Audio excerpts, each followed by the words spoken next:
You are now listening to Carlie's Couch. I'm Carlie. And I'm Lex. In this podcast, we discuss a wide array of topics about life and how to live your best life. Whatever that looks like for you. Hope y'all enjoy. This week on Carlie's Couch, we explore how being a know-it-all could be impacting your life. In a great way, probably. Welcome to Carlie's Couch, the podcast from two women who know everything about everything. All the things. Pretty much. So respect us as such. But for everybody else, not just kidding. I know this episode about to be all about me, y'all. How are you, Carlie? I am feeling pretty peaceful today.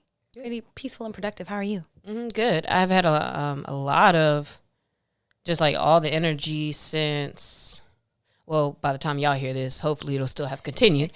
But there's been a lot of good energy. I remember I woke up yesterday and I was just like feeling good. And then all these good things just were happening. And I guess some of it's not that it was good or bad, but it just, everything felt like people were hitting me up and having good conversations or things were happening. And so it was great. So I feel pretty good right now. And yeah, I think it's just Aquarius season. Oh, yeah, it is your season. Mm-hmm. It was funny. We started back with the kids this past week, and it was great to see them. And then one of them came back. He was too cool for us. Wait, what kids? Change the tune. I'm thinking about the summer camp. This The after school program. So they took a break for the holidays, and we're back cooking and doing music and art and all kind of cool stuff with them. And one of the kids was too cool for us last semester. But he came back, and I was laughing because he was like, "How are you today, Miss Carlie?" And I was like, "You know, I'm feeling pretty peaceful." He's like, "Is that relative, or do you find yourself often in a state of peace?" And I was like, great question. I was like, well, I have had a peaceful day, you know, but also I guess I am generally in a state of peacefulness. And he was like, so the latter. And I was like, was he trying to be funny or he was just I think he was like, in the zone? I think he might be a philosopher. Was that how he always is?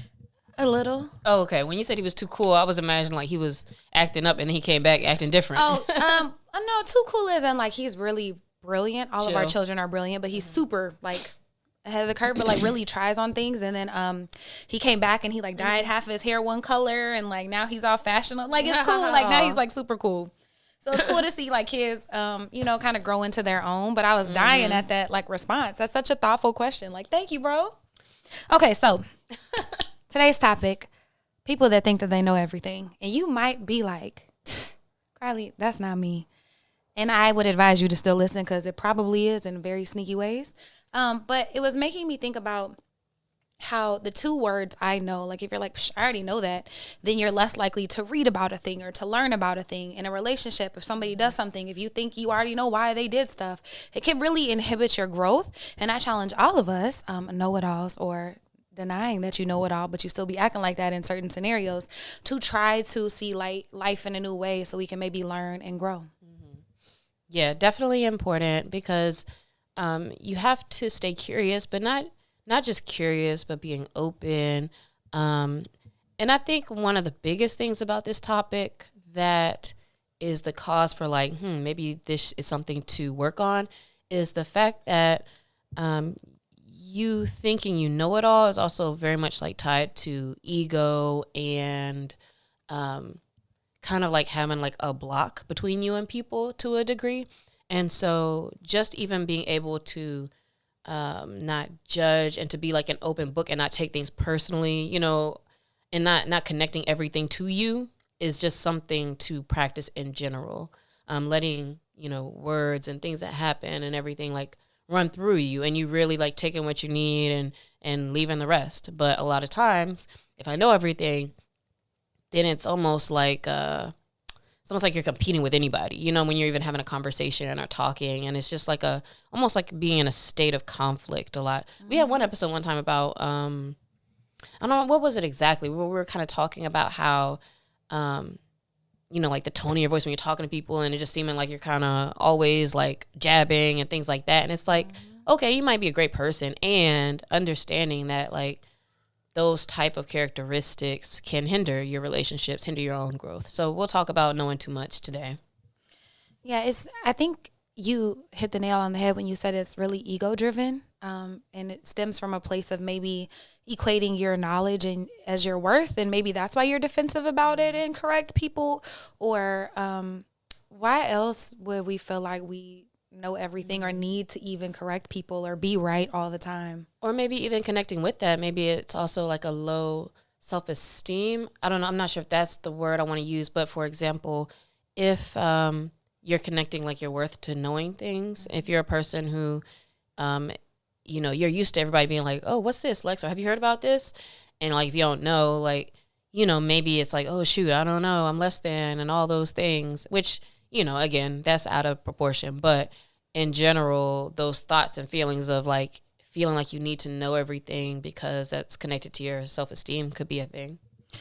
Yeah, I think also maybe it could be in like thinking about relationships, it could be like a protection mechanism. So maybe, if someone was aloof and, not as responsive, maybe your old partner cheated on you. So now you just assume that whenever that happens, man, I know what's going on.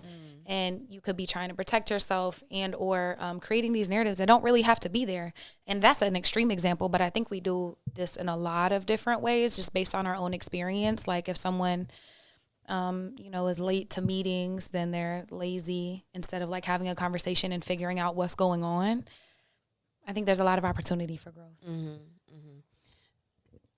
Also, people who, if you feel like you know everything, it might be because you were expected to growing up. If you were used to being praised by your parents or guardian figures, teachers, etc., it feels good to be praised. And as children, and during the years when you're growing up, a lot of times that's all these different figures. And a lot of times I would say that's based on like school and, doing well in classes, etc., etc. And so that could be a way that you're building up this idea that it's good to, be that person who knows everything. All of that, all of those reasons, and probably a lot more that we didn't address. But I think it's important to address because, quite frankly, it can really hinder your relationships and make people not want to talk to you. And it can also keep you in a cycle or a loop without being able to expand and grow into something and be curious and open for new knowledge and expansion in your own life. And that's interesting too. You said it can keep people from wanting to talk to you. And that's interesting to me because being a know-it-all, there's nothing wrong with actually knowing things.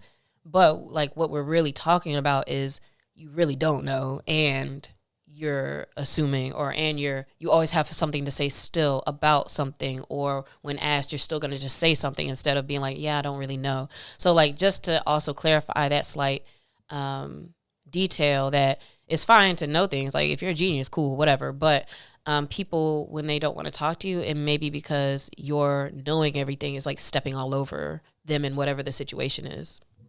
And so hopping into signs that you might be a know-it-all without owning or even knowing it. The first one is dominating conversations, constantly interrupting people, cutting folks off, as you often steer the conversation towards your own expertise and rarely give others a chance to speak fully.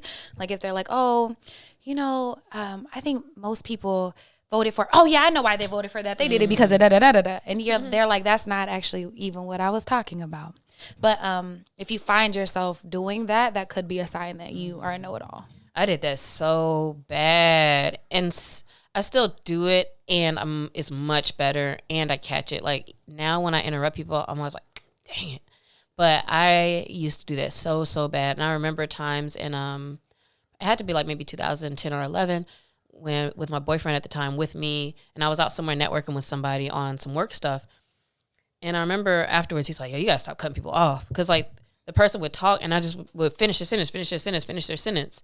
But also, I think in this case, too, when we talk about why people are know-it-alls, in a case like that, interrupting everything is, like, me being impatient also. Like, I actually don't want to hear what you're talking about, and I'm not really listening. I just want to get to the end. And when people tell stories, it's really hard for me. Today, even when I was talking to somebody, and I was just sitting there, I was like, wait till they finish speaking. And it's so hard for me sometimes. In those moments, I don't feel like I think I know it all. And yeah, and I think I know the answers, and I know what they're going to say. So yeah, but then you get humbled sometimes when it's like, yeah, and then da-da-da-da-da, and they're like, no, it was this. So it's like, oh, let me just shut up and actually listen. I don't know why that's so hard for me sometimes, but I've been an interrupter since I was a kid. My parents said I used to answer for my brothers, all kind of stuff. You know what's funny is you started telling your story, and I was like, oh my gosh. And it's funny, I have definite signs of know-it-all, but for me, I didn't think this was one of them. But then I think back to my first job as an engineer, and I was talking to my boss, and he was talking, and I kept like finishing his sentence, and he was like, God damn it.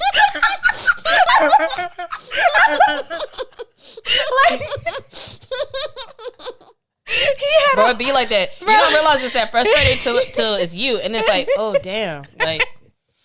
But you know what? I think also, so we didn't really touch on this, but it can also be like you want approval, you know, yes, in those times, and you want people to be like, oh, you're so smart, but really it's just annoying. Yeah, that's so funny. And you want to connect or whatever. He was like, God damn it. He just was like, and I was like, yeah, when you get called out on it, that feels the worst. When somebody's like, can I speak? And then he apologized. He was like, I'm so sorry. Nah, you like, right though. Just give me a chance to finish what I'm saying. Yeah, that's real. And I was like, And I think from that moment I was much more like, let me chew, you because he lost it. That's Man, funny shout as hell. out to Mark. Yo, hope you having a good day. But that is one way, and like it's harmless in the sense like you just want to connect with somebody, or you want approval, or you want to feel like, oh yeah, we on the same page. Let people talk. Just let them talk, and then you can reply. That's funny. Another sign that you might be a know-it-all is if you're very, very stuck in your ways. So for you, there's like your way to do a thing. There's a right way to do it. There's a way that works for you. And so you're not really willing to try other things. I'm actually working with somebody who's kind of like this now. But also it's like, I'll let you do it how you do it, because you can also see like, I can't force you to open up to new things. We could talk about it, and I'll gently bring different ideas and things up. But it's like, you're like, yeah, I'm stuck in my ways. I'm going to just have to do it the way I do it. And then the timing for their project might be the timing in their project because of how they do things. And that's not something you can change. But if you're very stuck in how things have to be done, you're probably closing yourself off to new information and other things to do and try. Yeah, and if you get irritated if people try to, find a new way or do something differently than you, and it bothers you so much and you want to correct them, reel that in, because it's okay for us to be different. And also there might be a better way that didn't exist when you first started. I think about whenever I worked in food, or when I worked in food service, and it's like student employees with older employees, and we're new. So we were like, what about this? Why do you have to do it like this? And they would get so mad. And it's like, I get it. Like, yes, there is a procedure, and if it could be done a different way. Yeah. So try to stay open whenever you can. I think that's important. And I guess there's a balance both ways too with that, because it's like, is this that serious where I feel like I need to change the whole company as the, new person working here? And, those people who have that mindset of questioning things, and especially when you have leadership who listens to that and actually wants things to be efficient, because it's amazing to me how many people actually don't want to be efficient. They just want to do things the way they do it. I just got a letter from them Department of Education because I had to fax them my taxes because I'm trying to do my student loan things. Then they mailed me something back 20 days later to then tell me something else I got to do. And it's just like, this is so dumb. Like, y'all shouldn't be doing it like this. Anyway, they need to not be stuck in their ways. They need to wipe all these loans out. But that's another topic for another day. But I'm with that too, actually. I'm not that stuck in my ways, but I recognize my ways, and I recognize I'll get frustrated when people do things differently. And I've recognized, especially with work stuff, shout out Carl Blevins, my number one on the team. He sees things so different than me and does things so different, but like he does them. So I'll be like, let me just shut up and like let you do it the way you do it. And then when he presents his final thing, it's like, oh, this is amazing. So it's like, I don't need to worry about that. You got it. Another sign that you might be a know-it-all is if you're very quick to judge. Oh yeah, I'm super quick to judge. When you jump to conclusions about situations based on limited information and are critical of others. And that doesn't have to be as evil as it sounds, like at any, levels that you're kind of criticizing. Like, if somebody's driving and you're that person who's kind of like, they braking too hard, or they're moving too fast, or doing a thing. I will catch myself having those kind of comments. A lot of times they're internal now though. And you got to pick and choose when you want to actually mention stuff. But yeah, I'll catch myself making a judgment and then try to reel it back. So again, I think I'm actually getting better with a lot of this stuff. it's like in my heart and soul to be a know-it-all. However, I am doing pretty good with all of these. Like, I've recognized them over time, and I for sure at least catch them. Growth. We love that. Yeah, it's a whole lot of it. A whole lot. That's why y'all are here. Another sign that you might be a know-it-all is if you lack empathy, if you're not able to see things from other people's point of view, if you're not able to understand why certain things impact people the way that they do, or even like are so tunnel vision that you couldn't even fathom how that could affect somebody. Like, I challenge you. We did a whole episode on empathy and how to build your empathy muscle. It is so important to building relationships and community. Yeah, and I feel like I see a lot of that in the political spaces where it's just like people are so quick to be like, oh, well, you just need to be doing this, or, you know, well, why isn't this happening? And disregarding a lot of information and, you know, hardship and things people have gone through, et cetera, et cetera. And it's like, you don't understand anything until it happens to you, which is just really like a problem in general. Another one is if you have a dismissive attitude. So if you're somebody who rolls your eyes often, sighs at people, check that body language. If you say things like, everybody knows that, or duh, like, you know, and you kind of put people down when they're talking, then that's, to me, pretty obvious know-it-all behavior. And it's just kind of rude also. I do that a lot. I roll my eyes a lot, and I make a lot of noises and body language and stuff like that. And that's one of those things that you just want to make sure you catch yourself so you're not on autopilot with it. That one's really important. And I feel like I automatically get annoyed when some of those things happen, like from someone else, like, ugh. And then you got two defensive people, so it doesn't ever build for a good situation. The last one that I could think of is if you're correcting people. And I was laughing. Ambrose Clancy.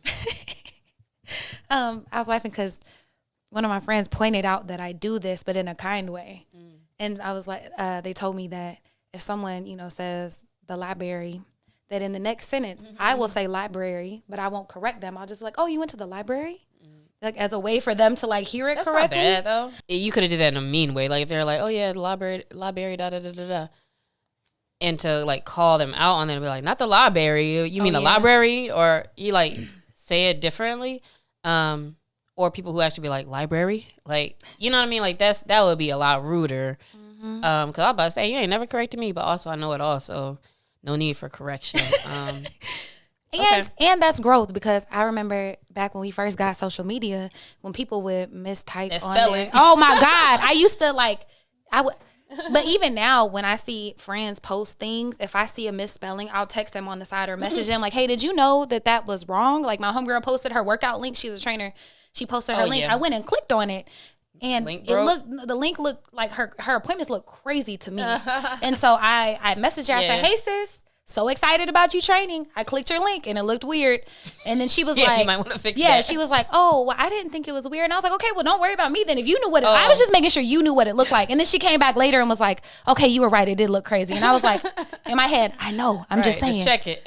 But I think that's I think that's a nice way to like. I saw this. Do you have an issue? Did you know this was misspelled? Do you care? Because if not, I'll leave you alone about it. That's real. And I think a good point out of that also is that this is especially important for you if you do have a brand, a business, making money of any kind. You have to be open. You can't be that person who knows everything, because you will not grow. Definitely, you got to stay open, just for the fact of seeing every piece of feedback, every correction, every bit of knowledge that you didn't know. See all of that as a resource to help you. I think that's actually the first step to how to be open for growth and newness, is to actually, like you said, be open and think about feedback and responses and things that people say to you as opportunities for growth, not taking them negatively. Because she could have took that and been like, this bitch, like, you know, and been mad, but she didn't. And she actually looked at it and was like, oh, wait. So just thinking about, you know, when people tell you stuff, most of the time it's out of love. If it's not, I feel like you could discern that or just like write that off. But if it comes out of love or from a good place, like maybe I should actually think about it this way, or at least look at it. And maybe that's the thing with know-it-alls too, is that, you know, you might have a tendency to take things personally. If you don't take it personal, it's literally nothing but information for you, whether you take it or not. And then the next one is to be curious. So we have like being open, take a pause and not taking things personally, but then be curious. So when somebody does something, instead of assuming their intent or assuming you know why, like ask something. and you could say like, what makes you say that, instead of thinking, man, they said that because they da-da-da. What makes you say that? Or that's super important, because we are quick to be like, if somebody said, oh yeah, you know, they about to what everybody say, like, oh yeah, Karen Bass cut the budget, so da da da da da, or, you know, just saying information. And even if you think it might be right or wrong or what, it's like, oh, what did you see? And like, just literally opening up for more information. That is something I don't do a lot, that I definitely could practice more. But just because a lot of times I just let people talk, and then I just, you know, I don't know, I might look up my own stuff later, but it is kind of cool to ask people where they heard that or what information they got, because maybe it's something you haven't seen. And so being curious, asking them maybe where you saw it, I think that's important. And also, if you notice you're wrong, you can go back and correct that. So I actually shared a post that said she cut it, and then I got the real information and went back and shared that again. And I'm like, hey, actually, this is what happened. Yeah, because we don't know. There's so much like research around every little thing to be done, and it's almost just like there's so much information coming towards you. I think that's also a reason why now with my social, I don't use it to inform as much anymore. I used to be more of informing. I feel like now it feels like a lot of people want to be journalists or feel like they're some news reporter, and it's like, actually, you're not. You don't have to do that. You know, I would like to just go to BBC or CNN or whatever and just see what the news is without everybody just making statements or putting breaking in all caps or before they say something. So that makes it a little more difficult to cipher through information, and because of that, you have to have extra diligence when you're reading things, looking through things. And again, like, even if I read it, I believe some things I've read, and then I got other information, but also I didn't talk about it. So it's like, okay, I'm still learning. You know, if I'm not a expert in whatever, like, I don't know, unless somebody's asking me or we're talking about it, then you probably don't need to be a reporter. That is an excellent point. And one I didn't know how to work into this. You also just don't have to have an opinion on everything, and don't have to talk about everything that happens, because there is entirely too much going on in the world. And if you are super broad and try to talk about everything, it's just a lot of uninformed nonsense going around. And in this day and age, we really can't afford that. So you really don't have to have opinions about everything. And keep in mind, probably your opinion just came from you seeing somebody else saying something. You know what I mean? Like, you just gotta stop until it came from a source. And please, just not. Please.